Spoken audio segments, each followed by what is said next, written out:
Well, what is going down, everybody? Welcome back once again to another brand new Am I Still on the Air?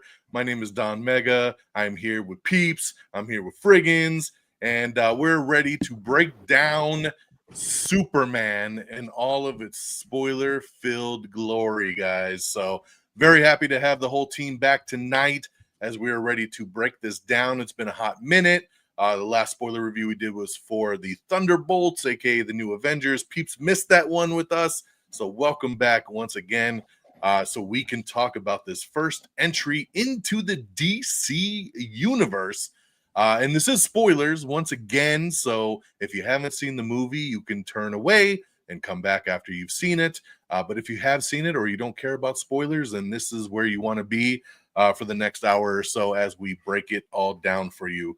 Once again, my name is DONMEGA, and you can follow along there at the bottom from Am I on the Air, as this is our special episode here of Am I Still on the Air? And once again with these guys, Frigginz, what's up, man? Yo, hey, I'm super excited to talk about this one. Thanks for having us on, man. I'm already off to a great start. I can see Peeps is super happy about that. And then we got Peeps over there. What up? Frigginz, your jokes are my kryptonite. It just hurts. Yes. All right. Yo, I'm glad. Wow, I'm actually here. Thank you guys for actually waiting for me this time. I appreciate it. Hey, man. It's all about scheduling, you know. There's plenty of episodes you have that I'm not on, so. I don't get. So yeah, you can follow along all the socials there at the bottom, everything you need to follow along with the show in general. But tonight, again, we are talking spoilers for Superman. Very excited to get into this one. This was my most anticipated film of the year, and happy to say it paid off in spades because we do our most anticipated list every single year, and there's always a lot of films on that list that we come into the year super strong about, and at the end of the year, we're like, God damn, that didn't even make my top 10. So happy to say that this one here probably will make that top 10 as we proceed down the year. But yeah, very happy to be back here for this episode. Man, let's get on into it. Let's kind of tell the story a little bit here. Of course, we had the DCEU that was started by Zack Snyder with Man of Steel. That was, of course, the first entry into that cinematic universe with Henry Cavill as Superman. And then, of course, we had Batman v Superman. We had the Justice League. We got Aquaman. We got Wonder Woman. We got Flash. We got Blue Beetle. We got a Birds of Prey movie. We had Shazam. We had a lot of things in the DCEU that culminated in Black Adam with The Rock. And then at the end of Black Adam, we got a little post-credit scene that had Henry Cavill come out, and he was like, Black Adam, we need to talk. And we thought we were off to the races. We were getting kind of a new reiteration of the DCEU with Henry Cavill coming back. Henry Cavill went on social media and said, I'm back. Yes, it's true. I'm going to make another Superman movie. We're going to do something big with Black Adam. We got a lot of things cooking. And a couple months later, we found out, no, everything's scrapped. We are starting completely over again. The DCEU is dead. And now we have a new DC Studios, just like Marvel Studios, a dedicated branch of Warner Brothers that is now going to do its own thing in the DC world. And it's going to be speared by James Gunn and Peter Safran, right? They're co-CEOs. Peter Safran kind of handles the, corporate side, all the contracts, all that big stuff. And of course, James Gunn handling the TV and the movies and the casting and kind of the overall direction, right? He has come out and said that his first kind of slew of movies, kind of like his phase one, is going to be called Gods and Monsters. And he was going to kick things off theatrically with Superman. So just like the DCEU, we're going to kick off the world with Superman. Now, he did kind of lean into this new universe a little bit with Creature Commandos in animated form over on HBO Max. I wasn't the biggest fan of Creature Commandos. I think both you guys really liked it, though, right? I actually have not yet seen it. Sorry, Peeps. I do plan to watch it, but I just haven't got around to it. It's like a rolling joke. He purposely doesn't watch it just so every time I'll ask him about it, he's like, I'll get there. But Peeps, you liked it though, right? I did like it. Yeah, it was a lot of fun. I thought. I was thinking though the animated stuff was still going to be connected somehow to the live action, but I guess it's It just is. voice actors are going to be. Yeah, but the animation is too. Like everything that happened in Creature Commandos happened in this world, in this reiteration here. Oh, The carryover here, obviously being Frank Grillo as Rick Flag Sr. So that is the same Rick Flag, even though in Creature Commandos he had white hair, and in Superman he's got black hair. So he had a dye job in between the Creature Commandos and Superman. But I saw an interview with him where he said that he was filming Tulsa Kings and they couldn't like change his hairstyle. He's like, but we'll bring it back later with the all white hair. So apparently there's plans to make him all gray. Like we don't have CGI, man. They could have just colored his fucking hair. Like, come on. Like it's easy. A wig, like something like yeah. Come on. That's the least of our issues. The hair, you know, come on. They could have figured that out. Yeah. But yeah, so Creature Commandos kind of the first kind of foray into it, but Superman is the official big theatrical kickoff. And then of course next month we got Peacemaker, which is technically a season 2, but James Gunn also kind of walking that back, kind of pivoting a little bit that, hey, it's not really a season 2, it's kind of a relaunch. And I feel like I saw a new trailer for it, and it feels like they're kind of doing a multiverse jump. And that's how they're going to just explain it. Like, hey, look at this multiverse world. This world seems cooler. Let's stay here instead of over there. And then boom, he's in the new universe, right? So it definitely seems interesting. It looks like we're going to get Guy Gardner. We're going to get Hawkgirl, Maxwell Lord. They're all going to be in Peacemaker when it comes out next month. So it is in chronological order. So Peacemaker is supposed to help take this start of this story into its next kind of chapter. So, and then next year we have the Supergirl movie. They're working on a Clayface movie. So that's kind of the next couple things. And of course, they're still saying, you know, that Wonder Woman is being written right now. We have Lanterns, the TV show that is supposed to come out next year. That's going to be awesome. Kind of like a true detective with space cops, right? With Kyle Chandler. And that's going to be definitely very interesting with Jon Stewart and Hal Jordan. So yeah, the universe is going, man. They're also writing The Brave and the Bold right now. So we're going to get our DCU Batman. It is not Robert Pattinson. Everybody needs to stop thinking that. It ain't going to happen. They are separate universes. That is an Elseworld. We are getting a different Batman in the DCU. But let's go back, man. Superman. So we are here. Like I said, the old universe shut down. Let's just talk about kind of this for a second. Like what was your thoughts on the old DCEU kind of being just kind of kabunked out of nowhere and then saying, hey, we're going to start fresh. We're going to start over, even though we were so many years into another universe. The Henry Cavill kind of it all. Because that was a hit for me. I'll be honest. I love Henry Cavill. He's my Superman. Love Man of Steel. Love all those movies. And I was so stoked that he was back. You know, that after credit scene in Black Adam got me stoked that he had returned. We hadn't seen him as Superman in years. And then to see him come out and say, I'm back and I'm going to do more stuff. And then to just basically look like he got fired online when James Gunn came on and said, I'm doing a whole new universe and nobody's really coming back. And it's just like, what? You know, like how does that work? Right. It's like being broke up with over a text message. Yeah, basically. That's what it seemed like, you know, like no one wanted to take credit for that. Like Warner Brothers promised Henry Cavill a continuation and then went behind everybody's back and then renegotiated with Gunn and just said, do your own thing. And he said, I want to start everything fresh. So I don't want to take over any of the scraps from the other universe. So here we are again. You start to see it wrap up, right? They announced this guy, David Corn Sweat, as Superman. And I'm just like, who the fuck is this guy? I have no idea. I had never really seen him in anything. Not my Superman. Not my Superman. I'm like, I was one of those guys. I was like, man, give me a Henry Cavill back. This is bullshit. I don't want a new Superman. They announced Rachel Brosnahan as Lois. I said, okay, cool. I'm good with that. I will gladly take that. You know, and all the other casting, man, Nicholas Hoult as Lex Luthor. As they started going, I was like, okay, this is really good casting, but still, like, oh man, like I don't know if I want a new Superman at this point.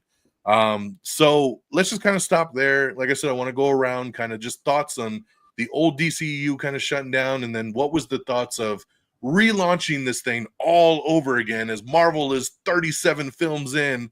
And then DC's like, we got to scrap it and start all over again. So, Peeps, I don't know, where was your head at? Like, and what was your thoughts there as that everything transitioned there?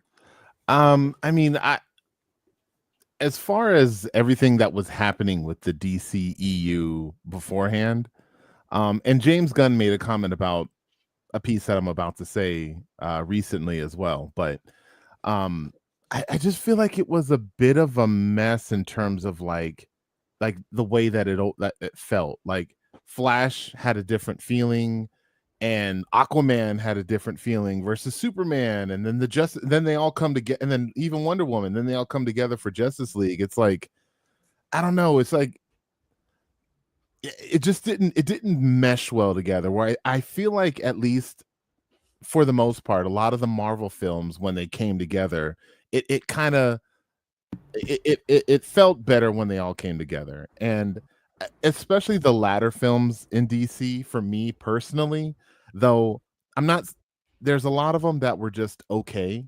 The fact that they're saying, hey, we're going to reboot this and start all over, like, I was completely okay with it. Every time I heard like a new person wasn't coming back, I was like, well, I know Henry Cavill's out, and it sounds like Jason Momoa wants to do something else. Like, at least Gal Gadot, nope.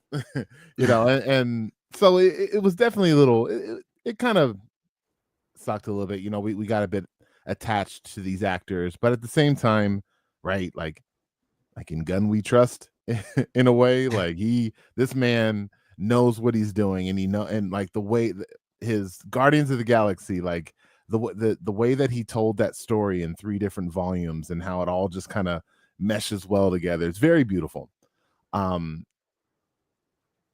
But yeah, I the only piece I would like, and I'll end here, the only thing I would have liked to see is some sort of something in the movie to like talk about a multiverse, or to talk about even the fact that we're going to have Elseworlds, like something to kind of, I don't know, show that yes, there's a Superman and there's a Wonder Woman, but here's another story, or somehow.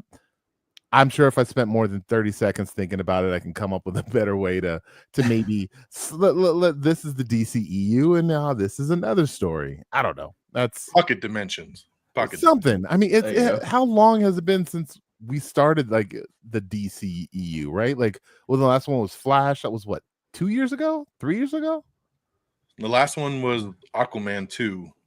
Oh, okay. Right. And that was, about 2 years ago. Yeah, it hasn't been that long. And then just now I know we know why they're doing it this way, and why he's kind of wiping the slate clean. But I guess it kind of would have been a little fun, a little neat little torch being passed over to the new, I don't know, make a short, make it a web short of looks like Flash did it again. Yeah.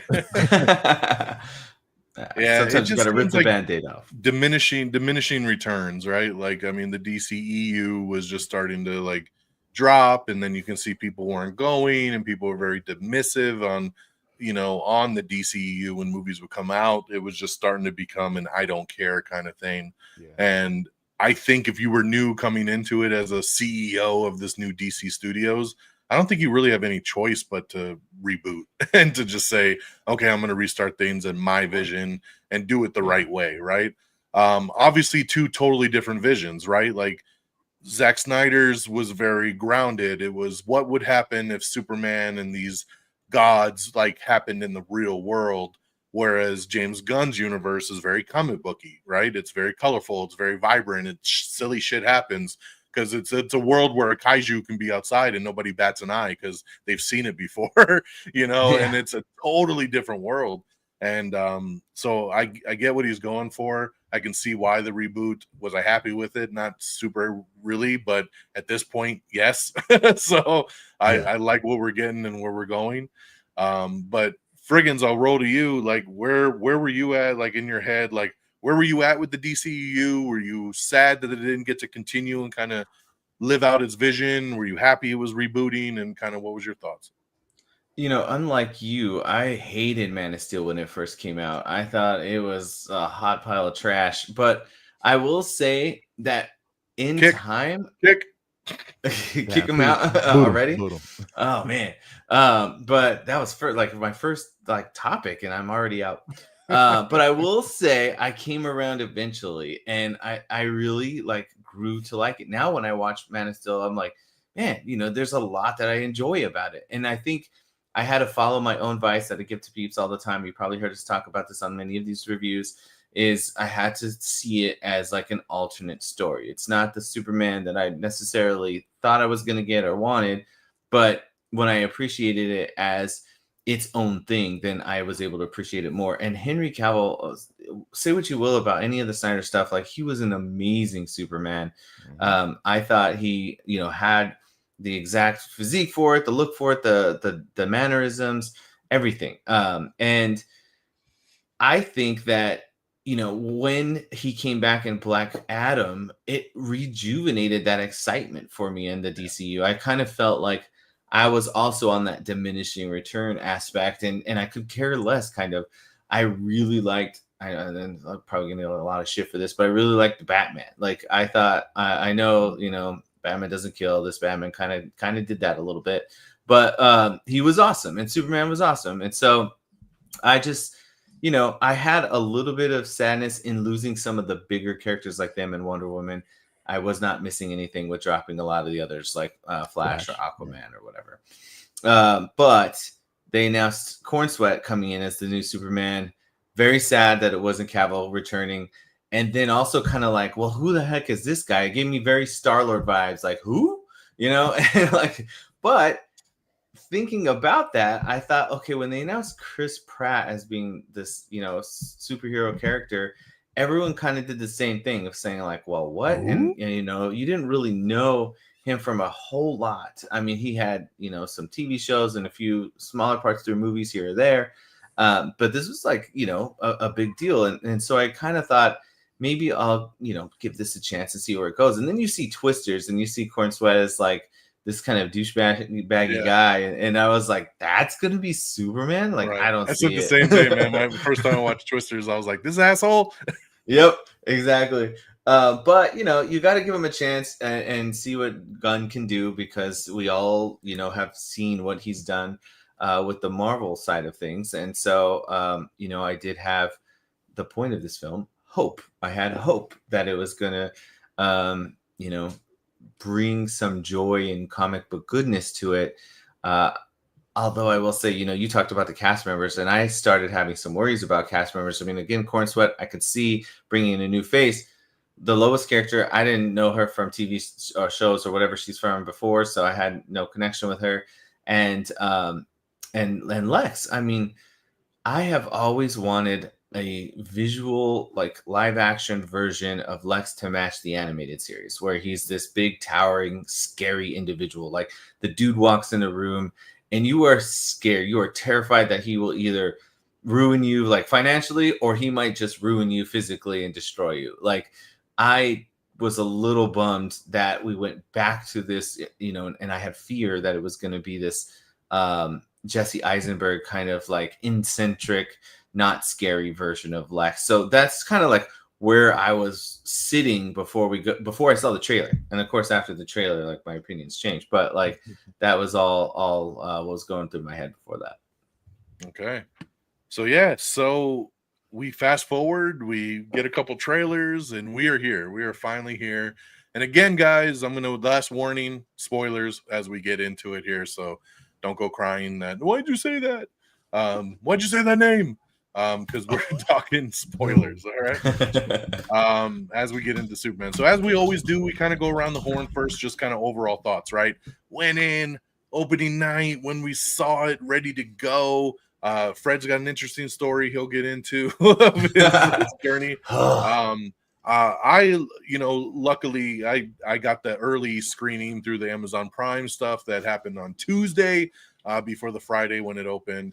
And got to see it. I mean, like I said, my most anticipated movie of the year. So being able to see it 3 days early was just Christmas came early, right? Took the fam, took the wife, took the daughter, went with a couple friends, and we watched it and saw it in IMAX, which that's my preferred, way to see things, especially like this. And that start of that movie kind of hits, and I'm taken away, man. Like I'm just kind of in it. I'm zoned in, I'm locked in. And since we're just talking overall thoughts, I'm not going to get into any specifics, but you know, when it ended, I had a ginormous smile on my face. I was super happy. I was thrilled. My daughter looked at me and was like, that was great. And like when the first trailer came out, she was kind of like I tried to show her Man of Steel, but for her being younger, it's a very dark movie. It's slow at times, like it builds, like, and it didn't really hold her attention. Whereas this one here, she was like, wow, like that was cool. And my wife, who's super, super picky with movies, was like 5 stars. That was great. I loved it. Everybody was clapping at the end. It was such a cool experience. Obviously, it felt a little tainted just because whenever you go to like a fan screening like that, where it's early, they're going to be the diehard people, right? They're going to be the people that are like us that are just like, oh, I can't wait to see this thing. So it's a little bit more of a tainted kind of crowd. But it's such a cool experience. It's such a cool thing to be in there with other people that share that excitement. Like every other person had a Superman shirt on when I walked in the theater. It was crazy how many S's I saw. Like it was so cool. Like that was something that you don't see super often. I remember like, man, just like there's only a couple movies I can remember walking into the theater and being like, everybody's here for this movie, right? It was so cool to see. It was very exciting. And yeah, I walked out with a smile on my face. The movie stuck with me for those couple days, and I was just counting down to like, when can I go see this again? And then I went again on Friday and saw it in 3D, which was really cool as well. It didn't pop as much for me as I had hoped because James Gunn was just ranting about the 3D conversion and was like, that's the way, man. You got to see it in 3D. It's so cool. The conversion came out so cool. And yeah, there's moments, but overall, it's pretty typical 3D. It wasn't no Avatar, I'll tell you that. But it was still great to see the movie again a second time. I walked away with catching things that I didn't catch the first time. I was able to soak it in differently. That's always the cool thing when you see it a second time, especially early on, is you go in that first time with such expectations and such a vision in your head of what you're going to get. And then when you're watching it the second time, you just get to enjoy it for what it is. And it just unravels and you really soak it in on a different level. So I loved it. I'll probably go see it a third time because, I'll have to find another format, maybe, 4DX or D-Box or something, we'll go do it up. But overall thoughts, just super thrilled and happy that he did it, man. That James Gunn did it and nailed it just like we pretty much thought he would. So Peeps, what about you? You went into it a couple days after us, so we were waiting to see what the outcome would be. What was your overall thoughts? Yeah, and unfortunately though my theater was crowded, I didn't feel the energy in my theater like I have with some of the, like Deadpool, Wolverine, or some of the other like Marvel movies. But like I said, it was pretty crowded and definitely had a lot of folks there. Yeah, I mean, I will say like through and through, it was definitely a good time. I really enjoyed it, and we'll get to the ratings and all that stuff later. But I will say this movie confirmed, and here comes the tomatoes. I'm ready. But this movie confirmed how much of a Superman fan I am not.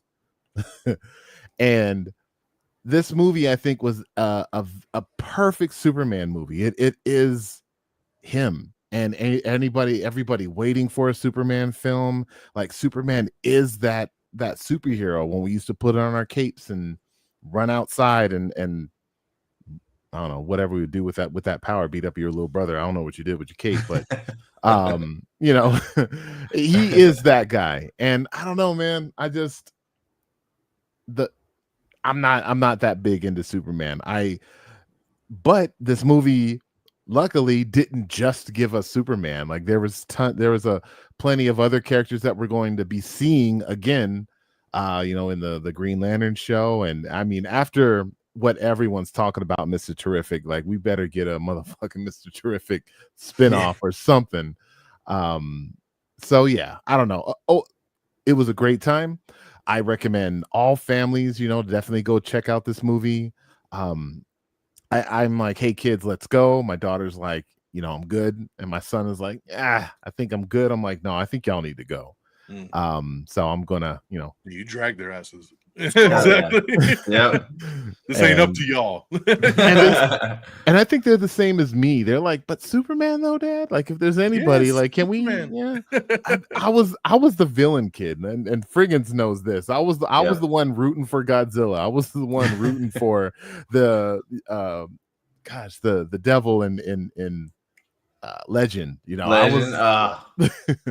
So yeah, but anyways, like I said though, amazing movie though. Like from start to end, and it's not an origin story, and that's something you should also know if you're still staying here and you haven't seen. It's not an origin story, and that's great. They're refreshing. Yes, and Superman, like the story of Superman isn't that complex that you even really need an origin story. Like, he landed, and now he decided to fight crime. Like, all that stuff in between can be filled in I don't know, flashbacks in other movies, but we don't need to know how he first discovered his powers. We're good. So yeah, man, overall just a really good time. James Gunn-esque song / fighting montages are incredible. Yeah, it's really good, man. There you go. Frigginz. Yeah, your like journey you said, with this film. I really did have a journey. I mean, it was kind of interesting. I was very excited because I also was able to get the Tuesday special screening. So super pumped. Unfortunately for me, that happened to be a week where I had some work emergency stuff, and I got stuck on like this extra duty, and I was expecting there's a high probability that I was going to have some work emergencies after 9 o'clock. But luckily for me, the new showing was scheduled for 7 o'clock, and I knew this was a 2-hour movie, so I'm thinking this is perfect. It starts at 7, it's out at 9, I'm good to go. We sit in the theater, and the workers come out at 7:05, and they're like, yeah, your screening has a corrupt file, and we don't even know if it's going to work. We're like, what? Yeah, and so pissed. Everybody was so mad and disappointed. And like, it's not their fault. You can't blame them, like whatever. And they were trying. They're like, we're going to reboot the project. They had to reboot the entire projector to see if the whole thing would work. They said they tried it through the day. It was working fine. So they do this reboot, and they're like, you can sit and wait. It could take an hour. It could take an hour and a half. We don't know. And you could sit and wait, or you can leave and we'll refund you. They ended up giving us free passes and free drinks and free popcorn, which was nice.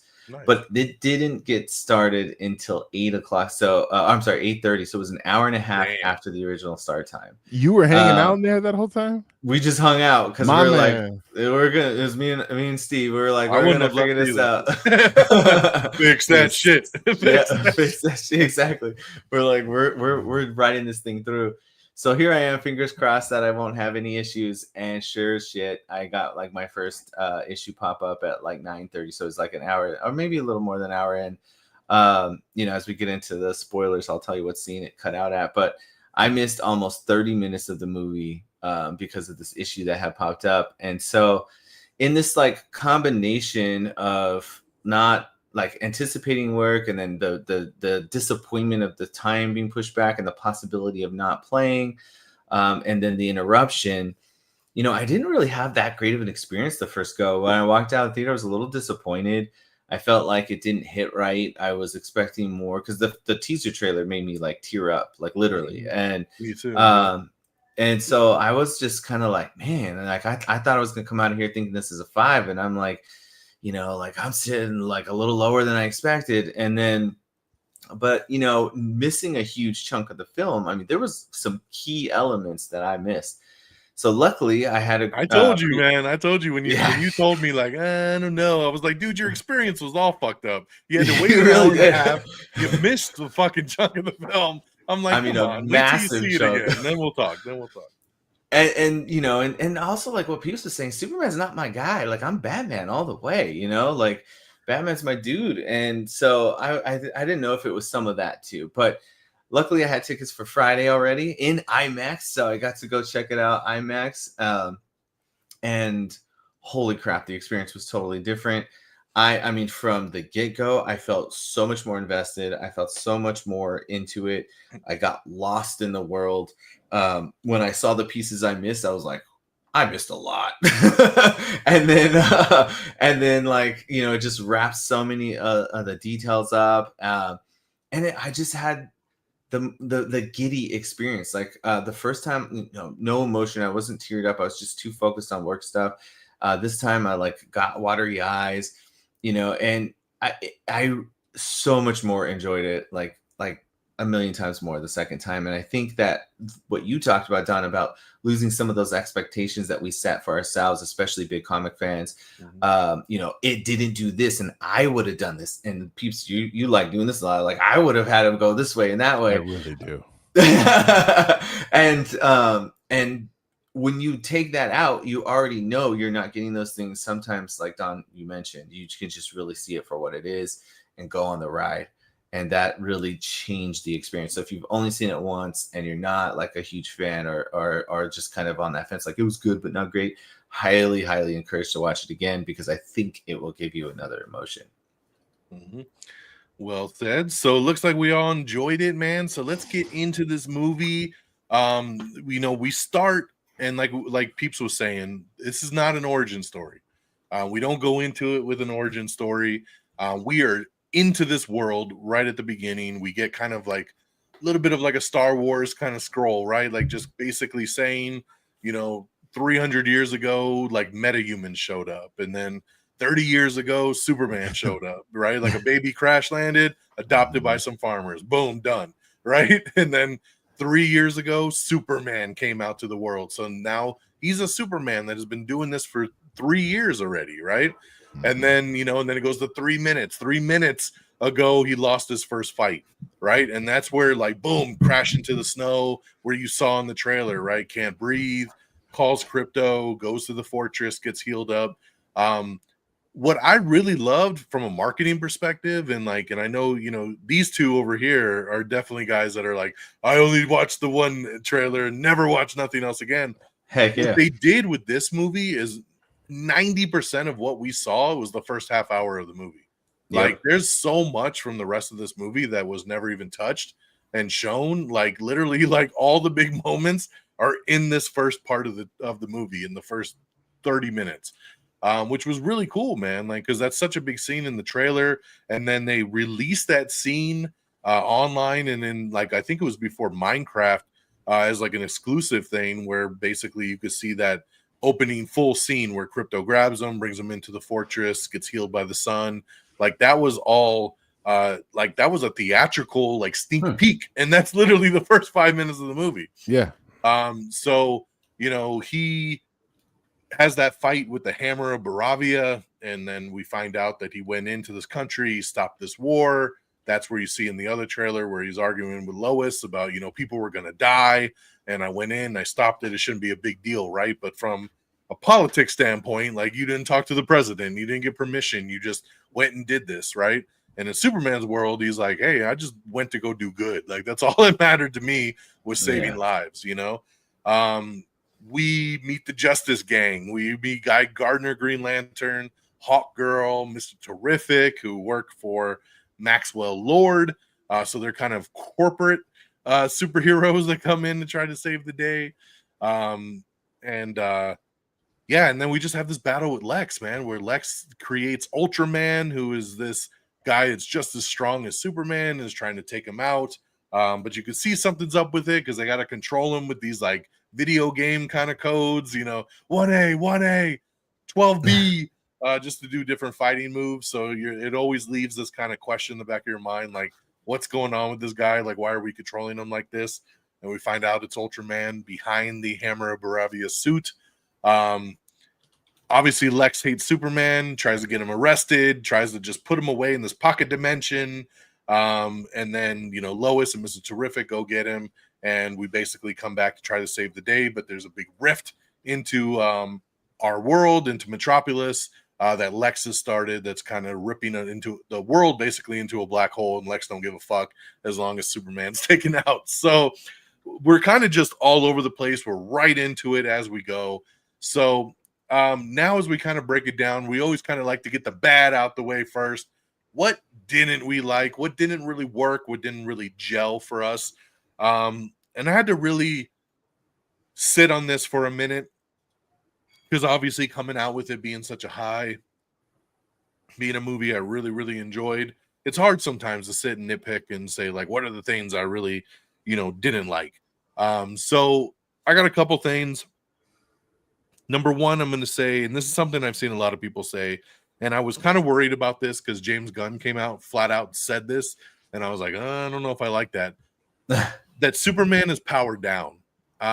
He is still strong. He's still pretty badass, but he is weaker than we've ever seen him before in this movie.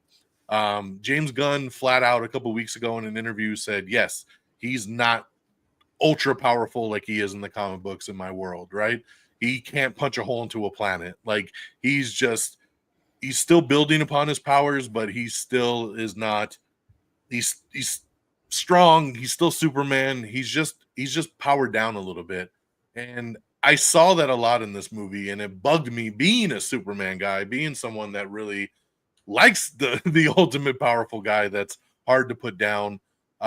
He was put down pretty easily a lot of times in this movie, and that bugged me. So I didn't like the power down kind of angle of it.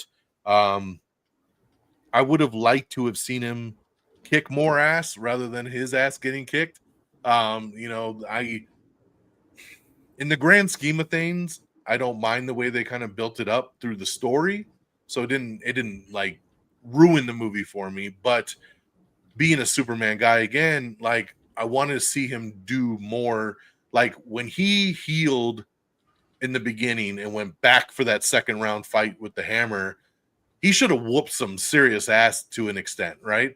Even if he kind of lost the fight at the end, I would have been okay. But it was like he went back and just got his ass handed to him again, and then he threw him into the ground and then was like, I'll be back. And then the guy flew off, and then that was it. Like, and then he was just like, okay, I guess that fight's over. And it's like, dude, you just got your ass kicked again. And that bugged me. That bugged me a lot, that, even, and I know they even went out of their way to say, oh, you're only healed to 80%. You should stay and get more sun, but he had to get back to the fight. It still bugged me that he seemed to get his ass kicked a lot, even, especially with Ultraman. I know we found out Ultraman was a clone, and it was another version of him. For being a dumbass clone, he still put up a serious fight that he couldn't really overcome. I wish the movie was a little bit longer. This was one of the movies that, like, usually we're getting 2.5 to 3 hours, and we're like, oh man, didn't need to be that long. They should have shaved 20 minutes off, 15 minutes off. This movie's barely 2 hours, and I feel like for as much as we're jam packing in here, and for a 2-hour runtime, it's a lot, man. Like, I feel like some scenes didn't get to breathe because we were just on to the next thing. I feel like we could have had more time with characters. We could have had another couple fights. We could have had, Superman just stopping a couple other little crimes that he could have just came in, swooped in, and actually been the badass, stopping the bank robbery or whatever the case may be, just to give us a little bit more time in this world. I just didn't like the 2-hour runtime. I just thought it was too short for what we were trying to do. I was not a fan of the parents twist with Jor-El, and I again get what they were kind of going for, but for me, I just didn't like it. I just didn't like making his parents, his birth parents, as much as he looked up to them, and that message meant so much to him, to have the second half of the message be like, rule over this world, and and take all the women, and just like, it was very weird, and it was very out of place. I didn't want to believe it for most of the movie. Like, that's gotta be fake. I still don't want to believe it, but they went out of their way to basically be like, "Oh, this is true." Even Mr. Terrific was like, "This is true," but I'm like, "But is it though? Like, is it?" Yeah. I'm like, once he said it was true, is pretty crazy. She couldn't have manipulated that at all. it bugged me. I just didn't like that because I mean, Jor-El is such a big character and such a piece of, Kal-El just like learning who he is and what the world means and how his people were, and to just have that last message just be like, oh yeah, take all the women, your harem, and like and rule over them with an iron fist. It was just like, what the fuck? Like, I just didn't care for it at all. I didn't like how fast the world turned on him too. Like that video played and everybody was like, I hate you. Like immediately, like that little girl he saved, she looked at him like, fuck you, and like walked off. And like, I'm like, what? like nobody is like, oh, this guy did a lot of good in the last 3 years. I'm gonna hit him in the head with a can. Why? Yeah. If he's here to rule the world now, why are we It's not a good idea. He hadn't done nothing to deserve that. It just everybody turns so damn fast. So that's probably my biggest gripe with the film. And lastly, just my little gripe is just I would have liked to have seen more Clark. Clark is literally in one scene in this movie. Really, the Clark Kent glasses is in one scene, and that's it. Like you see him a couple times with Lois, like out of character with not glasses on, but not Superman. But actual like glasses Clark Kent at the Daily Planet. Hypno glasses Clark Kent. Huh? Hypno glasses Clark Kent. Yes, hypno glasses. I love hypno glasses. So I just, like Clark's a big part of him. And like, it was kind of weird. I don't mind that they spent most of the time with him as Superman, because most of the time in these kind of movies, we get too much of the alter ego and not enough of the hero. Yeah. So it was kind of cool to see as much Superman as we did. I just would have liked a little bit more. Maybe if the movie was a little bit longer, like I talked about, we could have got another scene with Clark, maybe doing some reporting with Lois. That would have been fun to have. So, yeah, so that's like I said, I'm gonna claim nitpicks here just as really digging into it of the things that I would have done a little bit differently if I was in charge of this movie here. So Peeps, you love to hate. So what do you got on this one here that didn't vibe with you? Before you go, let me just say that when you brought up the hypno glasses, I thought Peeps is Guy Gardner. Like you're the Guy Gardner of the group. Like you're bringing, like, you would be the guy that's like, hey, but did he tell you about those cool glasses? Yeah. So Superman's Clark Kent, right? Yeah. It's awesome. Alrighty. Dislikes with the movie, right? And like DX said, I think my dislikes are very nitpicky. But it is what it is. Like you said, I think the very first thing I had is I could not stand how quick everybody turned on him. And not only how quick everybody turned on him, but how much he didn't really try to defend himself. Like, I barely heard, nah, like, me, I'm not trying to, I'm not going to. And then he got angry at, Green Lantern when he got in his face about it. Like, I don't know, man. Like, whatever, it is what it is. But I'm just like, I feel like it was me like, nah, y'all, like, me, hey, hot dog stand guy, like we cool still, right? I don't know. Anyways, but that bothered me. I thought that Superman, as I was saying before, like, not my kind of hero, and he has like this childlike mindset where I'm just going to stop the bad guys and I'm going to do what's right because it's the right thing to do. And it's very, Injustice style. That's like, well, just because you think it's the right thing to do, that might not mean everyone else thinks it's the right thing to do. But like, and then he goes into like, killing is wrong. And it was very, like I said, it was very childlike. I liked the scene between him and Lois, where Lois is kind of like breaking it down to him as to why it's a bad idea. But I've heard other folks say that they didn't like that conversation, but I think it was a good, like, you talking about the interview? Yes, yeah. The interview. Yeah. Oh, I love that scene. Yeah, I loved it too. I thought it was great. And it was literally like, yeah, you can't just do what you feel like you want to do. Yeah, I think I can. It was way too long. Let me just tell you that right now. You can't say that. No, I liked it.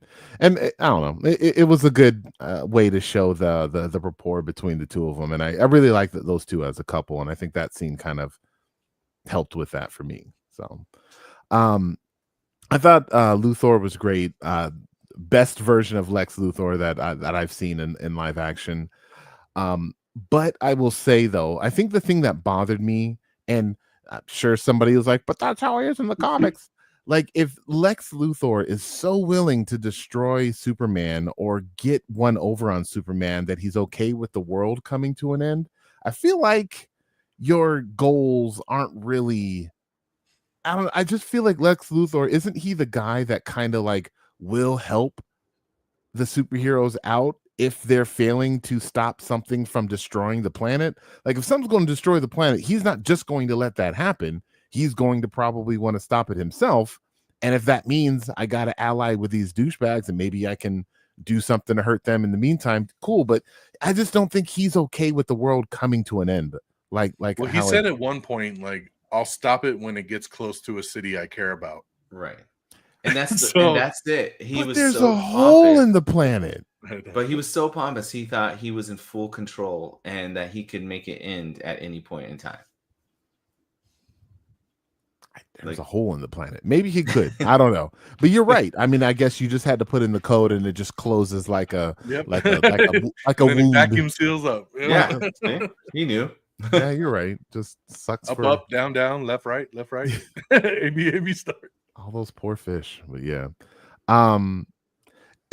With his plan and the way that he was defeated in the end, Luthor really only had like 10 drones that were flying within a range of 5 feet from clone Superman. Like, really? You didn't have like a satellite zooming in, or you didn't have, I don't know, a drone from like miles away zooming in or anything? They all had to be within like 5 feet so that Crypto could. Yes, exactly. Could chomp them off. You just answered your own question. Yeah, I mean, it's great for exactly a movie. It's great for a movie, but just not great for evil genius. I don't know. What is it? 1A. Yeah. But yeah, I honestly, like, I guess maybe I would have liked, and here's what Frigginz was saying. What I would have liked that they didn't have. So nitpicky, like, I guess if you're going to put me in this world of established superheroes, I don't know why I felt like I was going to get more Easter eggs than just the 3 that we saw. Like, something on the screen of like something else going on somewhere, like talking about the Atlantic Ocean or talking about Themyscira. And I know James Gunn mentioned that the same reason why he doesn't want to do end credits scenes connecting other threads is because he doesn't want to write himself into a corner. He doesn't want to set something up that, maybe we should do that a little bit later on or whatever. But like you're that guy. Like, why don't you do that? Like, make that the next movie. Yeah. If anybody knows what it's going to, it's him. So, exactly. Like, you're that guy. Like, you can write that into something else. I don't know. They like very subtly hit, just as a heads up, there was a few very tiny hidden, it's a stretch to call them a connection to other things, but so the first and most obvious one is one of the street signs was to Gotham City, right? Yeah. But then there's another one is, I want to say it was when the Hammer of Baravia was lasering into the building.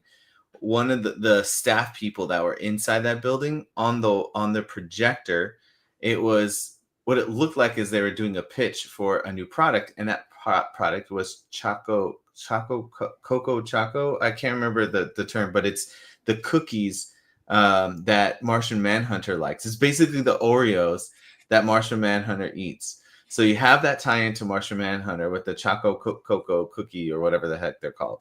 So there was that little thing, then the Gotham City thing, and Engineer is actually in the comics a character that's connected to the Authority, which has been announced as one of the Engineer. She's the bad guy with the blade hands. The girl that could change into the saws. And she's still breathing. We know that. So she's still breathing, and she's a character in the Authority. And James Gunn has come out and said that Authority is going to be released at a later time. So there's a couple little tie-ins there. I think there was another one that I saw somebody talk about, but I can't remember. Well, I shared on our chat. There was the mural at the Hall of Justice that shows all the old school heroes that were there beforehand. Like Dr. Fate and the Jay Garrick Flash and Black Cat. Like just the older school kind of heroes that were a part of that, which is actually a really cool kind of Easter egg there.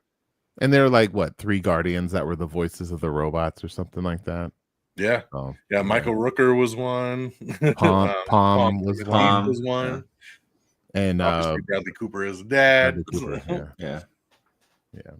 But yeah, other than that though, I mean, me not being that big of a Superman fan, like that's really my only like nitpick. Like he's just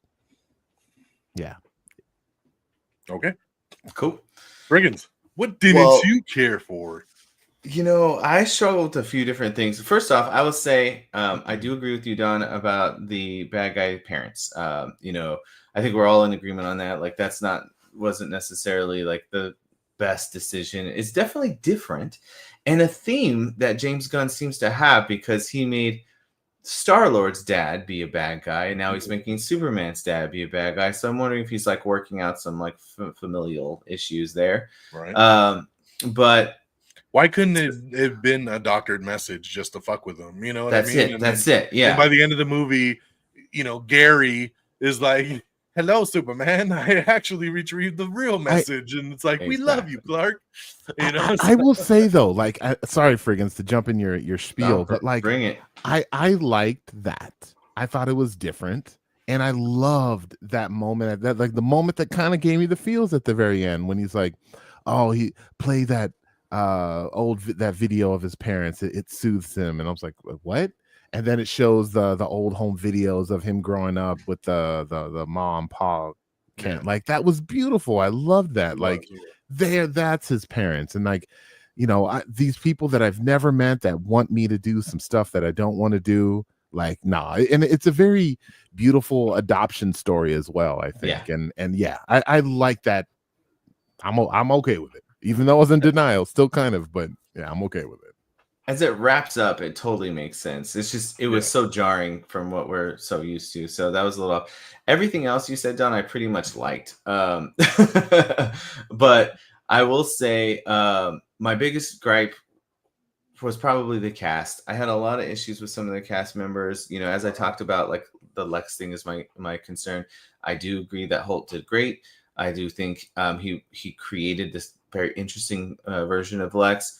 But he still falls in this like weird eccentric like billionaire dude, and kind of getting outside of like that Lex from the animated Superman that I grew up with, and that was my favorite Lex. So again, that's a me thing. That's again, Holt did excellent. But some of the other cast members bother me, like even the engineer I didn't really like that much. Eve, oh my goodness, I'm sorry, but like I know she ended up being a big point in the film with taking the selfies and of the information in the background, but I could not stand like every scene she was in. I was like, it was like nails on a chalkboard to me. That was the point. I thought it was funny. I thought it was funny. It's Eve Tessmacher. That is the character. I know. I just watched Superman from the 70s, and so I know I get it, but like it was a struggle to get through for me. The Barovia president, I know it was on purpose, but I could not stand any. Like he was so just horrible to look at, and I'm glad that Hawk Girl took care of him. And I also agree with you, Don, on that. You were saying like the story that makes the world hate Superman. We just had that in Batman vs Superman. I don't think we needed that again, especially for the first time that we're seeing Superman. This is about bringing him to our light and getting us to love Superman character. And, they did it in a good way, where there's no like trickery for the audience. We saw what Lex was doing the whole time, but, I don't need that story over and over and over. And I just hope that they don't go that route anymore going forward. You talked about the interview being a good part. I struggled with the interview so much. I mean, if you think about it, I don't have a stop clock, but I want to say it's a safe bet to say that was between 12 and 15 minutes long. It's a huge chunk. It was not Check it out. I bet you it was like at least 12 minutes. It's like 5 minutes, man. I'll give it 10 at most. It's got to be on the internet. It felt like a quarter of the damn movie. Like it took so long. I think they could have trimmed that piece up and made the same point a little easier. I literally like the first watch, and again, this is before all the drama started happening with my watch, other than being late. And I was like, what are we doing? 12 minutes. Like, yeah. It was 12 minutes. Thank you. 15 minutes is a quarter of the whole movie, or no, what? A quarter of the hour. Okay, so it's like one. I can't math, but that's a huge chunk. That's a huge chunk of a movie. Think about it. Like most scenes. Oh, no, you guys are crazy. But anyway, I couldn't stand that scene. And I feel like that scene, it gave us a lot of information. It told us like what happened with the Superman attacking, and then the differences between the two. We didn't see him stop it. Exactly. And then they always show don't tell, but like I feel like that scene, it really gave us tons of info about them as a couple, and I think it was funny too. It was like, is that you can't say that? That's like, yeah, you have to say off the. I totally just. I think it went too long. It went too long. There were too many jokes in there. My biggest beef with that scene was. What's that? Wasn't that long, no one ate the breakfast he was cooking. Oh, that's true. Oh, he was making breakfast for dinner. You're right. They got in a fight. He left, and she started doing the dishes immediately. So where did all that food go? That's my biggest gripe. That's a good question. That's a good question. She didn't even eat the bacon. She would have been getting down on that bacon. Exactly. But yeah, so that scene really drove me nuts. And I'll close, and you guys are probably gonna hate me for this, and probably the rest of the world listening, but I could not stand the parents. Oh, the kids. Bro. Dude, I could not stand the kids. I mean, look at, they could not have gotten like. So I follow this guy who's from Kansas, and he's like, no one from Kansas talks like that. That's like southern accents. I don't understand how they found. I understand what he was going for, but for me, it just did not work at all. He wanted character actors that seemed like they were right off the farm, and that's exactly what they were. It was pushed too far, and that was a super southern farm, not a Kansas farm. And also, these are big characters for this character. Like, look at what we had before. We had Kevin Costner and Diane Lane. Those are amazing actors. They make they make you feel something when you just see them on screen. Lasted like 30 seconds before he died. But he makes a big impact with just his presence. It's his presence. And like, I could not care less of these, and I feel bad saying that, but like, it just felt like they did not. Because you're wrong. It's okay. They did not do well. Like we were just regular. Dad talking to Clark outside is so emotional. Yeah. It hits all the marks. He's so proud of Clark for what he's done, and that's when Clark's at his worst, because everything just happened with the message and everything, and he told him how proud he was, and just. Oh man, that scene choked me up both times I saw the movie. Like, it's so good. And I love that the dad was the emotional one. It's like she was all, there he goes again, and it's like he's a big mush. Mush. Come on. Like, I mean, I'm seriously. And he would put like Demi Moore and Kurt Russell as the grandparents. Exactly, like, perfect. Why do you need He's that? used Kurt Russell before. Why not? I couldn't. I did not buy it. I'm sorry, I did not buy in. The whole time I'm just sitting there like, okay, I see what he's trying to do, and I get that, but it just didn't work for me. So those were some of my biggest complaints. But yeah, I mean, I think overall the Superman being hated by the world is the worst part. We didn't. I will talk a little bit about Ultraman as we roll into the good, but like, also to jump right away into an Ultraman being the bad guy seemed like an interesting choice to start it off as well. I know we need to give him somebody to fight, but that's like on his level. But Ultraman is I'm in the comics. So glad they didn't do like Kryptonite Man or something like that. I'm sick of it always being he loses to something of Kryptonite nature. Like, he just loses a fight, and I love that. I mean, they have Bizarro. You have like other strong villains that they could, even like the Parasite guy. I think his name is the Parasite. And like Mongol. I was just really shocked about that with Ultraman. I mean, that's a character who's from like an alternate universe. You're talking about multiverses, right? And they tweaked it up a little bit by making him a clone instead, which is also the Superboy story, one of the Superboy stories. So interesting that they're kind of using that Lex clone already. This is this weird amalgamation of Superboy and Ultraman. So interesting choice there. I didn't know that I loved it, but like all in all, like Ultraman's a character that I don't really care about, so it was fine if they got rid of him in the first movie. It should have been Henry Cavill when he took the mask. That would have been cool. That would have been really cool. There's your tie-in, peeps. Exactly. Yes. He cloned him, and that's just how the clone came out, man. It is another Superman. Or they got him from the universe where he took over, like Ultraman takes over. Yes. There you go. See, they had it right there, man. James, so you had it. Close. All right. Well, let's switch on gears. We're going to get over to what we love, the standout things that really stuck with us, the things we really appreciated. And it's funny because it's fun. Exactly. Frigginz just kind of ripped a lot of the cast, and I'm going to start right off with the cast. I thought everybody was awesome. I thought, James Gunn always has a knack for casting and knocks it out the park, and I think he did it here. With this movie, and I want to start right off with David Cornsweet because again, at the beginning of this podcast, I was telling y'all I'm a Henry Cavill guy. I'm like, I don't want another Superman. Henry Cavill's my dude.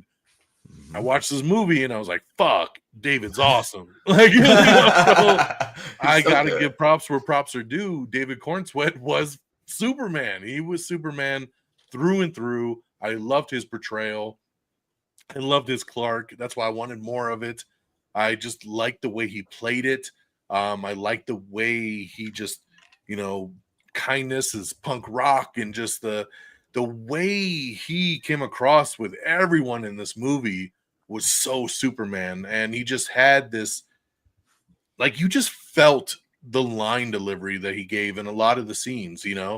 One scene that really stands out to me is like, when he's bummed out after the message and he talks to Lois and that imp is outside, like floating and the Justice Gang's fighting it. Right. And he goes out to leave and she says, are you going to go help them fight that thing? And he says, no, I need to go find my dog. And she's like, oh, really? And he's like, yeah, he's like, it's my dog, and not even a good one at that, but he's probably alone and he's probably scared. And I was crying, dude. Oh my God, dude. I was like, fuck. I was like, what line delivery there that it just hits for a fucking dog. Like just the way that he's probably alone. He's probably scared. And I have to go save him. I have to find him, and I love that. And it wasn't even his dog. Like, he was foster sitting for this dog, and he felt such emotion to go find the dog. David just killed it. And I just really want to start there, that like, he won me over. And with a couple more iterations of him in this universe, this might be the new Superman. Like, I'm sorry, Henry, I love you, but dude, like he's killing it, man. He was Superman through and through. Rachel Brosnahan, like, she is Lois. Like, she was so perfect as Lois. I knew it from when they casted her. I haven't even seen all that much with her. My wife watched her show. She was on The Marvelous Mrs. Maisel on Prime, and that was her show, and my wife loved her and always spoke highly of her. And just from the casting point, just looking at her, you're like, that's fucking Lois Lane. And then, like, in the movie, she's fantastic. And like you said, the chemistry with David is off the charts. Just her in the journalism points of the movie is off the charts. Her with Perry, her putting everything together. She is Lois Lane. She knocked it out the park. Nicholas Hoult, again, I love Nicholas Hoult. I mean, he's always solid in everything he does. And I thought he was an amazing Lex. I mean, he's the hater of the year when it all comes down to it. That is the biggest hater ever right there, So I like the way he played it. He was maniacal. He was crazy, and it worked, man. It worked, and I can't wait to see where he goes kind of next. And then you got the Justice Gang, man, right? Like, Guy Gardner. Like, we knew Nathan Fillion would probably do a pretty damn good job with Guy Gardner. He always does. And he killed it. He killed it. And I can't wait to see that Guy Gardner on that Lantern show. Like, I don't know how much he's going to be involved in that show. It's probably not much. But when he is, oh my God, I'm so excited to see how he is going to interact with Hal Jordan and Jon Stewart because they're like serious and they're doing the real Green Lantern shit, and he's over here corporate Green Lantern, just trying to get exposure and whatever. Justice Gang. Yep. I can't wait to see how that plays out. That's gonna be clapping. Yeah, that's gonna be really awesome. We talked about him already, Mr. Terrific, man, dude. Eddie Gathegi knocked it out the park. Every single scene of Mr. Terrific is off the chain. His scene with Lois when he's fighting all the guards, very Yondu-esque from Guardians 2. That scene is exactly the same, but it works, man. You got the needle drop. He's got all the T-spheres going around doing their thing, just like Yondu with his arrow when they escape the prison in part 2. It is awesome. It is such a cool thing. He's so cool in that character. The floating chair and just working on everything and just it was just so good, man. I'm goddamn Mr. Terrific. Yeah, such a great line. Just killed it. James Gunn is looking at a possible spin-off thing for him on HBO Max, which would be amazing. And can't wait to see it. Isabella Merced as Hawkgirl, good. Wish we would have had some more because I don't know much about her, right? Where the hell does she come from? Which version of Hawkgirl is she even? Because there's multiple Hawkgirls and they don't even ever call her by her name. So I'm like, I don't even really know which version she is. So but I like her. She's an amazing actress. I wish she would have had a chance to do more. But what they did do with her, it was cool. Jimmy Olsen is awesome. Just like I said, I thought the casting was great. Perry, yes, Tessmacher, she's annoying, but that's the point. I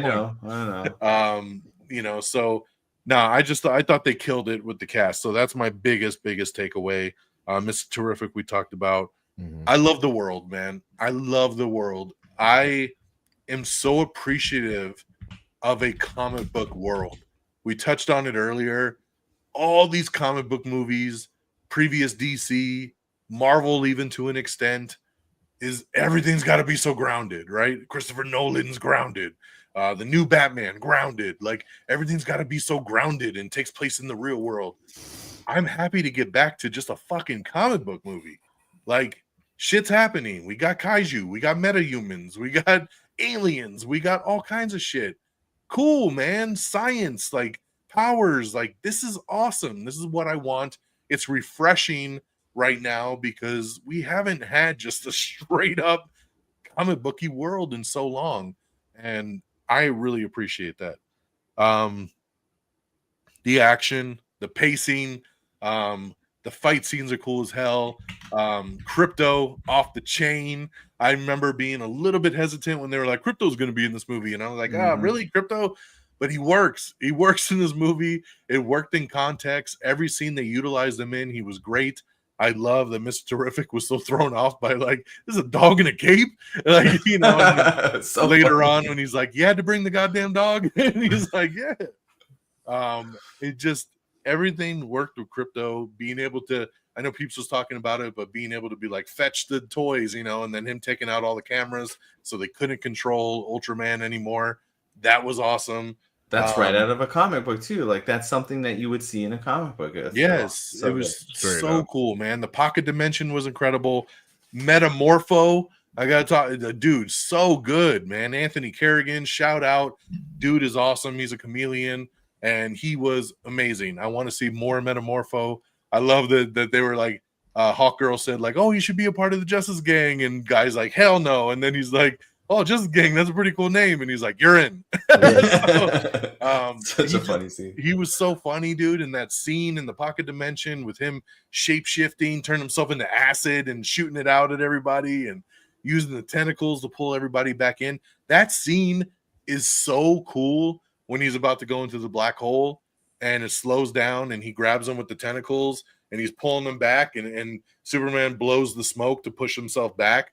And it just goes into that slow-mo scene. And you see the dog kind of just drifting. He's drifting, holding on one hand to the baby. And that's such a cinematic, cool scene. I just loved it. The polygon ocean that they're going down. Like, visually, it just super, super cool. That pocket dimension was really tight.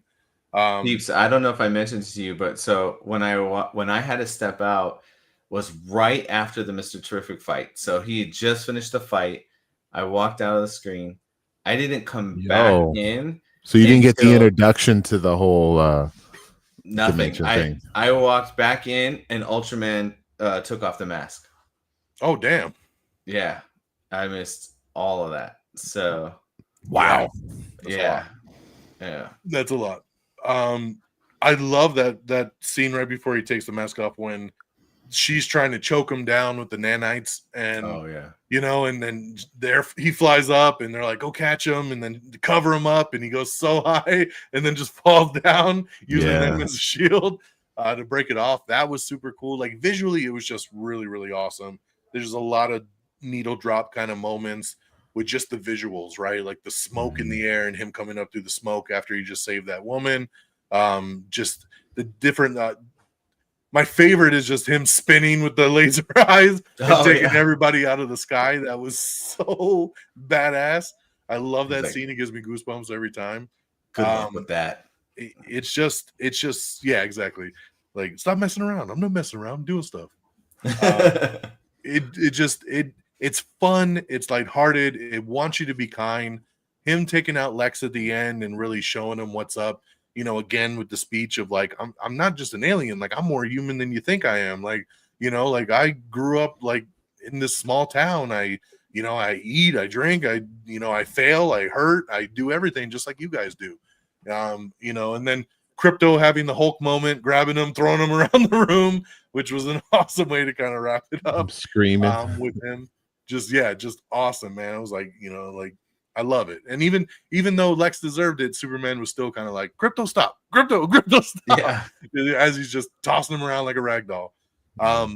There's so many good moments in this thing. The whole 2 hours it falls under this list for the most part. I had a great time with it. I love the goodness of it. I love even when they were fighting the kaiju that he was like, I want to save this thing and take it to like this intergalactic zoo, and then they're just like, we're going to kill it. And he's like, what the fuck, guys? Like, I wanted to save this thing. Like, like he's trying so hard to save it. And everybody else is just like, kill it, get it out of here. So those are my main bullet points. I love it, man. It really starts at the top with casting, goes into the action, the pacing, just all of it consumed, just hit every damn mark. We knew with James Gunn kind of an idea of what we get because of Guardians and everything, Suicide Squad. We know the style now, and that style works, especially for me. And I knew he'd take it there with Superman. I'm glad this is what he wanted to start this universe off with, and I can't wait to see kind of where it goes next. So, Peeps, what you got? What were the highlights for you? Yeah, I mean, you pretty much covered it. I think my number one is the Mr. Terrific scene. I'll just say that in case Frigginz wants to add any more to it, but like that scene just it felt very James Gunn, like we mentioned before, the Yondu scene, even the big action scene at the end of the third movie, just amazing action. It just keeps going, and then the next wacky thing just tops what you just saw, and Lois is just the whole time, and it was cool. It was amazing scene. I love, and then that character, and just really echoing what you said about every character. I think I enjoyed every single character in this movie, even the TikTok girl that Frigginz didn't like. Like, I thought she was great, and whether if she did it on purpose or it was by accident, I don't know.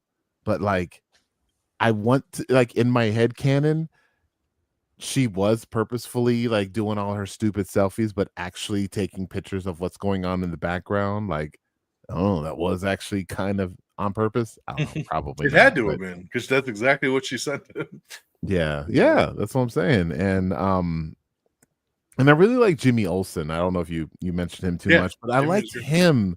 The fact that he's just this, like, I don't know. I don't want to say like womanizer, but just like, I don't know, like he. An interesting way to go, Jimmy. Totally different. He had her as what, monster toes or something like that, or mutant toes. And I like how when Lois is like, "And your pretty girlfriend," and he's like, wait, she's pretty. Like it was like it just dawned on him like right then and there. Yeah. And even at the end where she's like, we could spend the whole weekend together. Yeah. The whole weekend. I'm sorry, am I inconveniencing you? Oh, that was really good. Yeah, man, she was great. You know, the whole little news team putting it all together and figuring everything out, and let's go. And he had the cigar, and he's like, you, and you, and I don't know. Why don't I have a seat? That's funny. Yeah, and I don't know if that's a comic book guy, a character guy. I don't really know much. Oh, he is Frigginz? Oh, he's the sports. He does the sports, and he's like a total douchebag, like an ad all the time. Yeah. And like, is that whole pocket dimension? Saturday Night Live. He's so funny. Yeah. Is that whole pocket dimension and the alien driving the space scooter? Like, is that all a thing too? Like, I don't know. I feel like I need a. No, I pocket think dimension. Yes. The pocket dimensions are like little things you create. Yeah, I'm sure. But the driver, he's Mr. Handsome. Not. Yeah, Mr. Handsome. You know, I saw a thing that pointed out that was part of his cloning when he was doing. Oh, is that what that was? Okay, he's a failed clone. Yeah. Lex has a photo on his desk in one of the scenes. I think it's when Superman comes in for the where's the dog? And before he throws the desk, it shows a photo of Mr. Handsome on the desk. Oh, does it? Yeah. Yeah, and speaking of Crypto, everything that Crypto is great. I even love that. And if you've seen James Gunn say anything on talking about the movie, you'll hear that he's mentioned that he's based Crypto off of his own asshole of a dog. And he's like, no matter what, like, he still loves them. And that's kind of that vibe that Superman gave. But the thing is like, it wasn't his dog. At the end of the day, it was a little disappointing that like he was just dog sitting, but at the same time, it's freaking Superman. And whether if it was his dog or his cousin's dog or a random squirrel in the middle of the street, like, he's going to do everything he can to save it. So makes sense. Yeah, whatever. Superman. Yeah, I don't know. Like, all the characters are great. Things I liked in the movie, right? Like, the movie was very enjoyable. The movie is a general. It was funny. You get this version of Superman that literally, like, whether if nobody died in the movie or maybe somebody did, I don't know, but they James Gunn kind of shot it in a way to show that everybody was being evacuated on this one bridge, and it was down to the last person in her car, and Superman still figured out a way to save this last person. I'm like, wow, like that's I don't know, it's really good. I thought it was fun.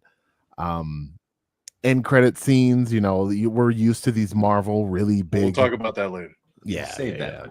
That's always at the end. Sorry, it's been a while. You guys, have done help me, so I don't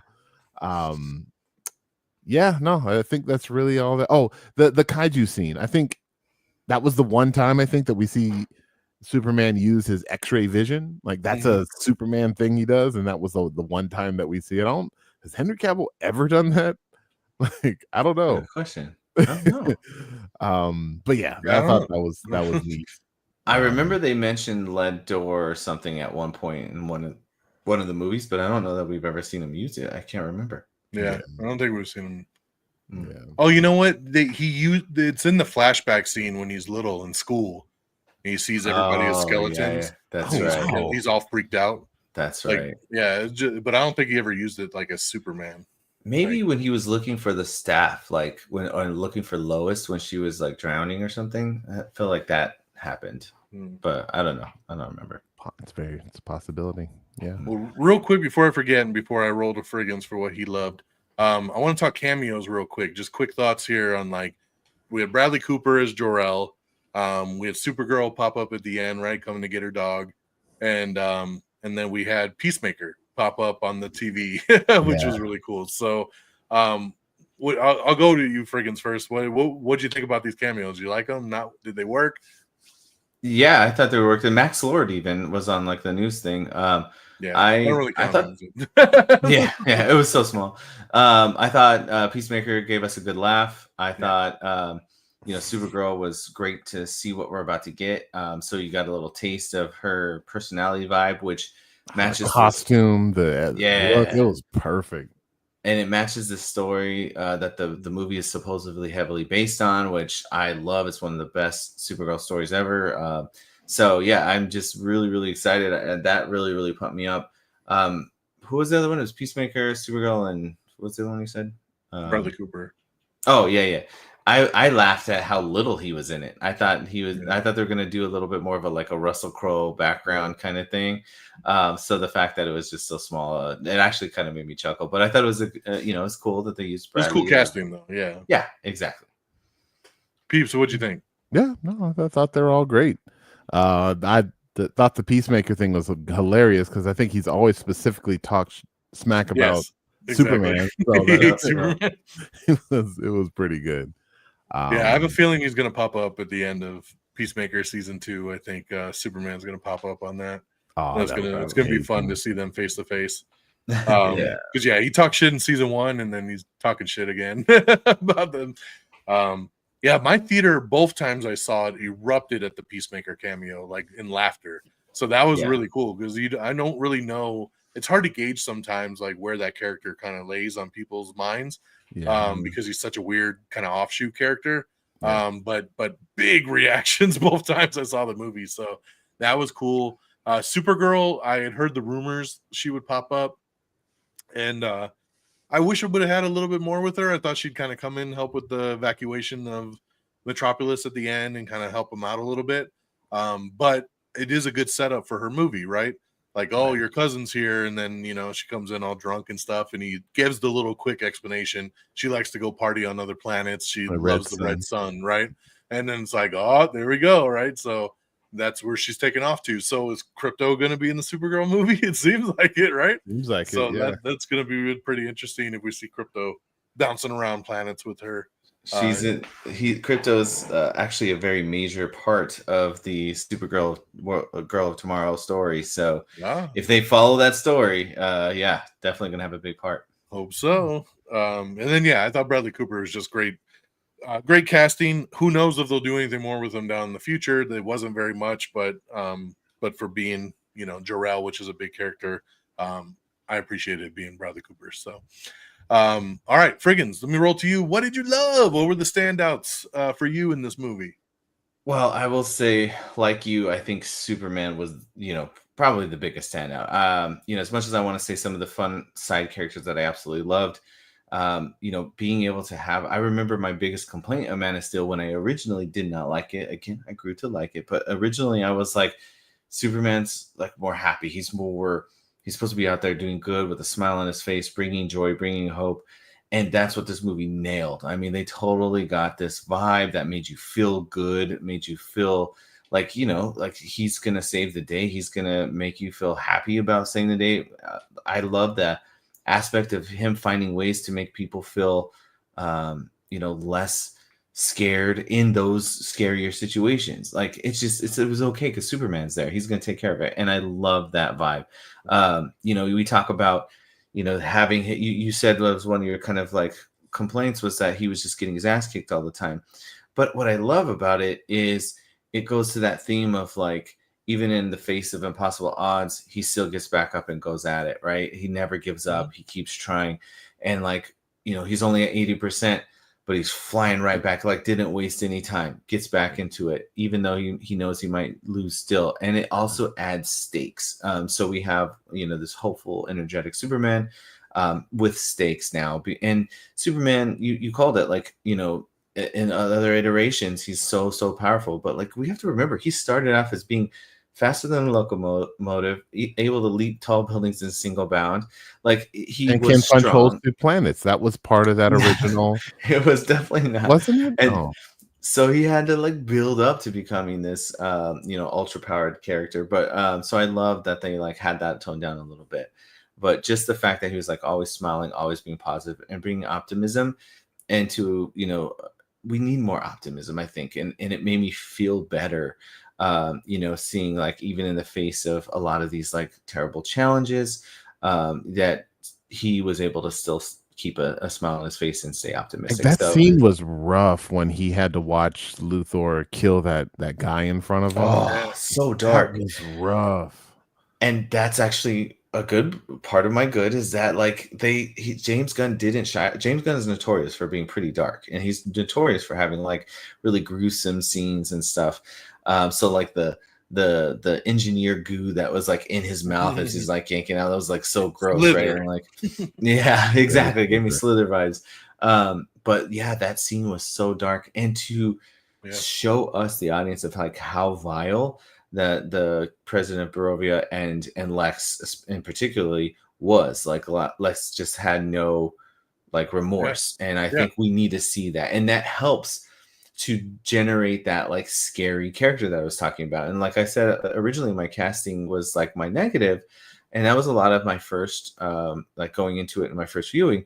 But like the more, especially on that second viewing, I could appreciate what was done with the characters, and I do agree that Holt is the best live screen Lex that we've seen so far, and he just brought a different take on Lex than I was originally expecting, and so I do appreciate that, and they had that darkness.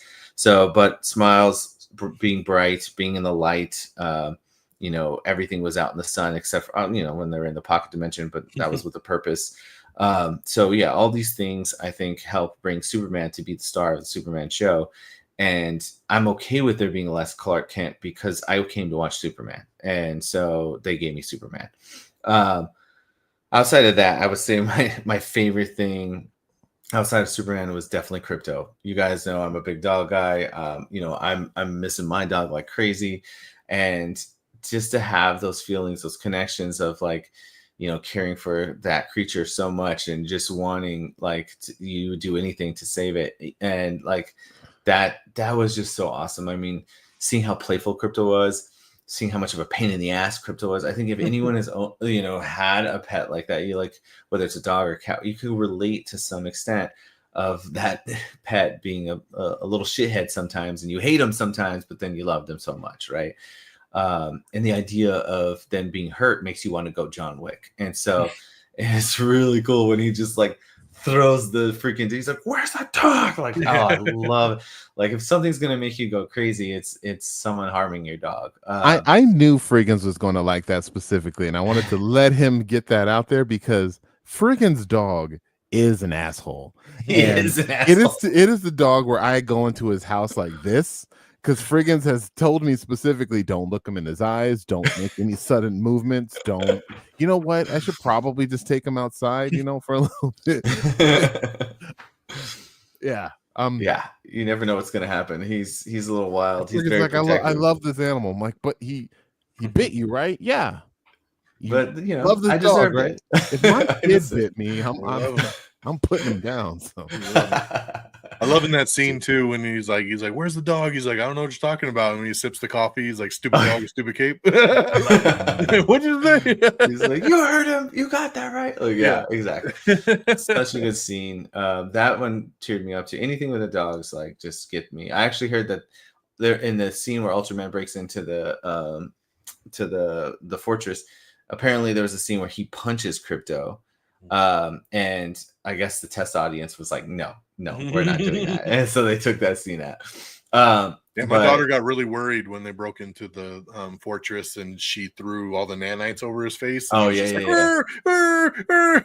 my so daughter sad. looked at me and she was like, what? I was like, it's okay, he'll be right? all right. He'll be all right. Don't worry. The lady next to me at the theater is like, oh my gosh, oh no. Like, it's a CGI dog. Like, come on. Oh my goodness. Oh, but yeah, man. And then, a Guy Gardner. Let me tell you, I have not been so excited. I'm wearing my freaking Green Lantern shirt for this because to represent my boy Guy. I actually went to the Tuesday premiere. Everyone had the Superman shirts, just like you were saying, Don. I was rocking the Green Lantern shirt. I was like, I support Guy. I love me a good Green Lantern, and Soup was awesome too. But I had to show some love to the core, and Nathan Fillion is amazing. Everything he does is great. He just brings such charisma to any role, and he plays a jackass perfectly. And I loved, how stupid he could be, how much of a jackass he could be, but also how much of a badass he could be. And he was like doing like with the fingers flipping up, like, that was so cool. Mr. Terrific, obviously, like every scene he's in, he's still in the scene. He had the coolest lines. He's like, "I don't do emotions," and then she keeps talking. He looks at her like, "Seriously?" I mean, he was just amazing. And like I said, Hot Girl dropping the President Barovia. She killed him. I mean, it's so bad. I was like, yes, because he's like, "Oh, I know you're not going to do anything." And she's like, "Yeah, I'm not Superman." Like, bye. So badass. I loved it. So, and it's cool too, because it shows like for the future, like, how do they get along? Like with Superman, who doesn't want to kill anybody. Like how does that impact the overall team, and especially when he eventually meets Wonder Woman, if they have her be, just as violent. But although Batman doesn't kill either, so it'll be interesting to see how all that plays out when down the road when they all meet. But all those things were like huge standout for me. Overall vibe was great, and it just made me feel good. And I think if you could walk out of the movie feeling good, that really did its trick. Makes you walk out wanting to be a better person. It does. What is it? Kindness is the new punk. Kindness is the new punk rock. Punk rock. Yeah.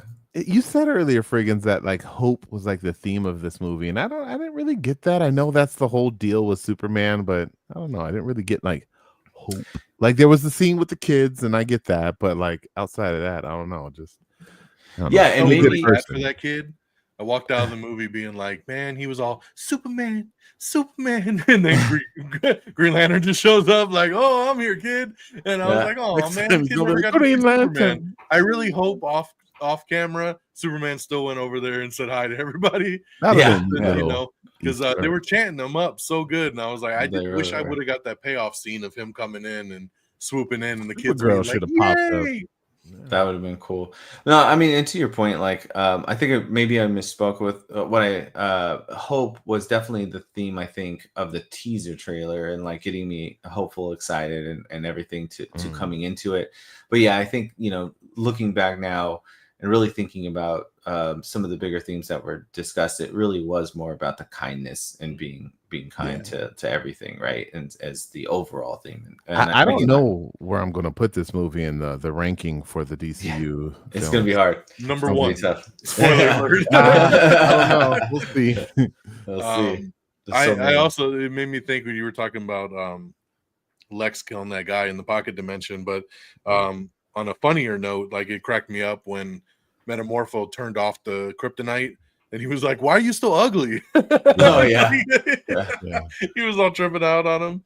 And that might be the first time that I've seen them use kryptonite to physically change a person, because we're so used to like the actor just being like, "Oh," but like this time, like there was the physical change to it. Yeah, the veins and all that. Breaking them down, yeah.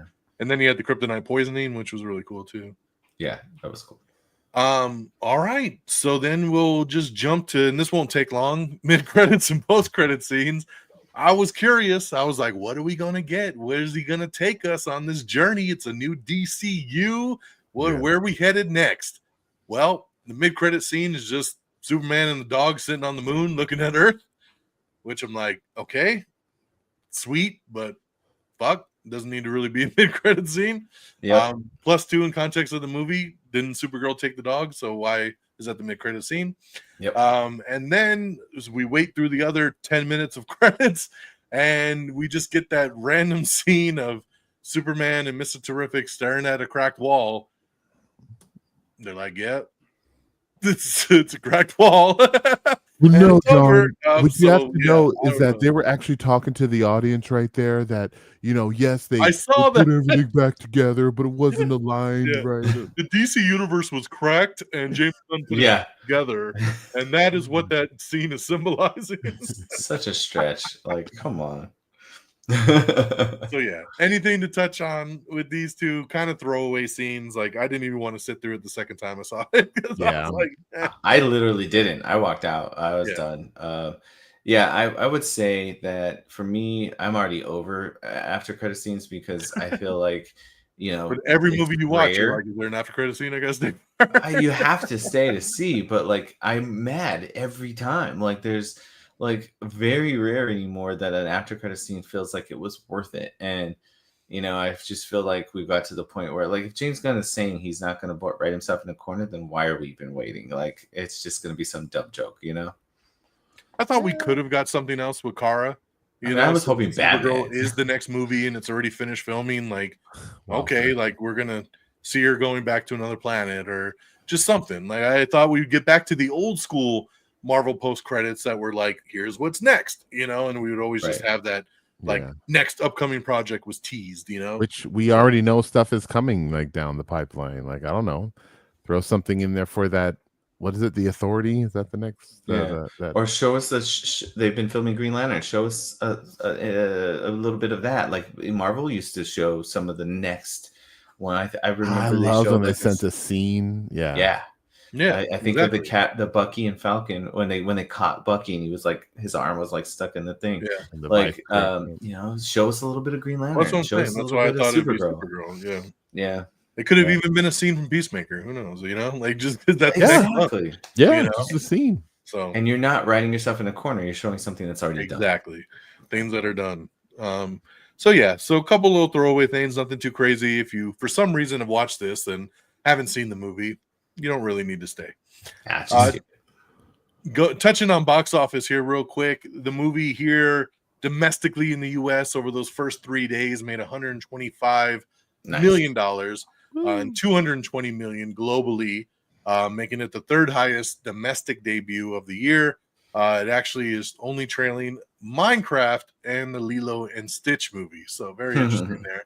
But it actually did better than they thought. They were expecting it to be about 100 million opening weekend, and then it had a really strong Thursday and Friday, and then they were starting to say, it might hit like 115, and then it came out on Sunday that it was at 122, and then by the time the real numbers came in, it actually was at 125. So the word of mouth is super hot. This thing is fresh on Rotten Tomatoes with about 85%. It's super fresh on the audience side with about 92%. So I mean, it is thumbs up all the way around. Obviously, there's still a lot of Snyder bros, as they like to call them, and saying like, not my Superman, hashtag super shit, like all that good stuff. It's all those monkeys, man. Just saying, bring back the old school stuff. We don't want this. I'm just saying, as a Snyder bro, as a guy that enjoyed all those movies, you can enjoy both. There's nothing wrong with it. I'm gonna I've already had people say like, oh, do you like more Man of Steel? This. I'm not ready to make that declaration yet, but I can easily say like they can both be good. Yes, I know you can, but I'm just saying they can both be just as good. Like they both give me something different, right? They're two flavors of ice cream. I like both flavors, right? One is giving me that ultra grounded, what would happen if Superman was really in this world, and the other one's giving me that comic book vibe and just really straight out the pages. And they both work, and they both work well. So there's no reason to hate one over the other. Just enjoy what we got, man. We live in a world where you can have them both. Exactly. So as we wrap up, final thoughts and scores. Here's the time out of 5 stars. Where did we land? We're in a year where I'd say the last couple of years where the echelon of a 5 star has been kind of harder and harder to get to. Fred likes to throw them out like candy still, but a lot of good films. I'm finding them very hard to get to lately. But I've already said, man, I've seen it twice. I'll probably go again. I think it's so much fun. It's a great time at the theater if you go in with that mindset of just, popcorn flick, summer blockbuster. If you love the comic books and you're okay to kind of have that logic in your brain that this could all be in this world and it's just the way it is, and you're not going to overthink things, you're going to have a great time with it, man. The cast kills it. The action is fun. The pacing's on fire. It throws a lot at you, and it, for the most part, all works. So I love this film. It's a great start to this DCU. I'm glad James Gunn is in charge. We'll see where he takes it. We'll see as these threads continue and the overall DCU here. But for me, 5 stars, baby. This movie did it, especially upon that second viewing. No doubt, it really hits all those marks. So that's what you got from me. Peeps, what you got on this one? When I am rating a movie, I don't always succeed, but my mindset when I do it is, did the movie accomplish what it wanted to, what it set out to do, and then like how good, was that? And like for this film, like as a superhero movie, as a start to a franchise, as like you said, like a summer blockbuster, a movie that people that saw the Superman from the 70s can watch this movie and enjoy it. Obviously not the same exact way, but still have the like, I see where, like, is it Corn Sweat? Is that the Corn Sweat? How he kind of like, maybe emulated a little bit of Reeves with his version of Superman. And then the dude is like, what, 6'4", so like he's just a big dude. So like it's not like you got this little guy like walking. Like he's like he has a presence. Mm-hmm. And like DX said, I definitely would have liked to see more of Clark, but this movie accomplishes everything it was supposed to accomplish. Had a good time. I would love to take my kids to see it, even though this is not like my cup of tea for the type of superhero that I like, or even type of superhero. I would say just type of superhero, because the movie itself was great. But yeah, 5 stars. It's great. Great film. If you haven't seen it, watch it. If you watched it, watch it again. Watch it again. Definitely watch it again. Yeah, I can attest to that. That second time will make a huge difference. I had a very interesting experience. Yes, exactly. And you miss a huge chunk of the film. It makes a difference. So yeah, I mean, we've talked about it. We talked about how good it made us feel. I do think kindness is the new punk rock, and I think that just really was something that I walked away thinking, like, yeah, we can all be a little bit more kind. We can all be a little bit more Superman, And if a movie can make you feel that way, I think that's a good thing. You'll be entertained. I think you got to avoid a lot of the nonsense that's being spewed about stuff on the internet. It's just haters hating. It's a good film. It has great scenes. It has good action. It has good acting. Has amazing camera work. We didn't even talk about that. So yeah, I mean, and music, we mentioned that James Gunn is great about adding upbeat music. For me, it was songs I didn't even really know existed, and now I want to hear them all the time. So a little bit of everything, making you feel good, and especially if you're an animal lover, to see an amazing dog kick some ass. So I struggled originally on that first attempt. I thought I was going to go a little bit lower, but especially after that second viewing, solidified that yes, this is a 5-star film. Even though Superman is not my favorite, it gave me all those feelings and everything we've been talking about. So it did what it needed to do, and it did so well. So I'm giving that a 5-star as well. Whoop. Wow. There we go, man. The elusive 3-way 5-star. I love it. Yeah. It's very rare, man. So catch it while you can. So yes, guys, for some reason, again, you're watching this, you're on the fence. You're like, I wonder, because I heard it's super woke. Should I go see this? Yes, you should. It is not super woke. It is not political. I've been getting so much shit from a lot of people. Like, I don't know what you're listening to. I don't know what you're watching. It's a Superman movie. Just go watch a Superman movie and enjoy it for what it is. So that'll do it for us tonight. Let's kind of go around the horn. Thanks, guys, for jumping on and doing this thing. As you all know, the show is Am I on the Air? Follow it down below at Am I on the Air on Threads, on X, on all the social medias. Of course, catch the normal podcast every week. But this is our special spoiler review, kind of a little spin-off episode. Am I still on the air? You can follow me directly at DONMEGA. Jumping over here to Peeps. Tell them, man, what you got. Yes, and I promise it is not dead, despite life hitting me the way life does. But the People's Forum, that is a little gig that I do. I pretty much do this. I like to have sometimes folks on there with me talking about the same thing. I've had Frigginz on a little bit recently, but yeah, it's been a bit. But again, we're still live. Stop typing to me, Fred. I hear you. Oh, I was just saying in the chat. Thank you for sticking with us. You know, we're interactive here. On the Twitter's number 4, my people's on the Twitter. If you want to throw me some words, yeah, that's my. There you go. Frigginz, tell them what up. Yo, what up? I am Frigginz. You can follow me on Instagram at Frigginz. That's Frigginz. That's Frigginz with a Z. You know, mostly I've been recently doing just the podcast here with the boys, you know, here on Am I Still in the Air? Or maybe over at the People's Forum when we've done some discussions there. Normally I do movie reviews of all the movies I see in theater. This year has been kind of a little bit of a break year. I had a lot of big changes in life, and so there's been a lot of different things happening, and I unfortunately have put that on the back burner, but hopefully we'll be getting back into doing those reviews here pretty soon. But otherwise, you can find me on these lovely fellows podcasts. So yeah, or follow me on Instagram. There you go. And if you like this spoiler review, you want to maybe catch some of the older ones that we've done, they're all available right here on our YouTube page. Go to youtube.com/Am I on the Air. Look for the playlist that says Am I Still on the Air. They're all there under one playlist, so you can bounce around, check them out. We've been doing them on video form for the last couple of years. If you want to go way back and just listen to some audio ones, they're all available on the podcast feed. AmIOnTheAir.com is the official page. You can find every episode there. And go back and enjoy, you know, if you want to go back. We pretty much do them for every Marvel movie. So if you want to go way back and listen and see what we think about all these Marvels, even the old DCEU, what we thought about all those films, they are spoiler alerts all over the place for you to listen to. So check it out on YouTube. And again, AmIOnTheAir.com. So that'll do it for us here tonight. I hope you all enjoyed the Superman spoiler review.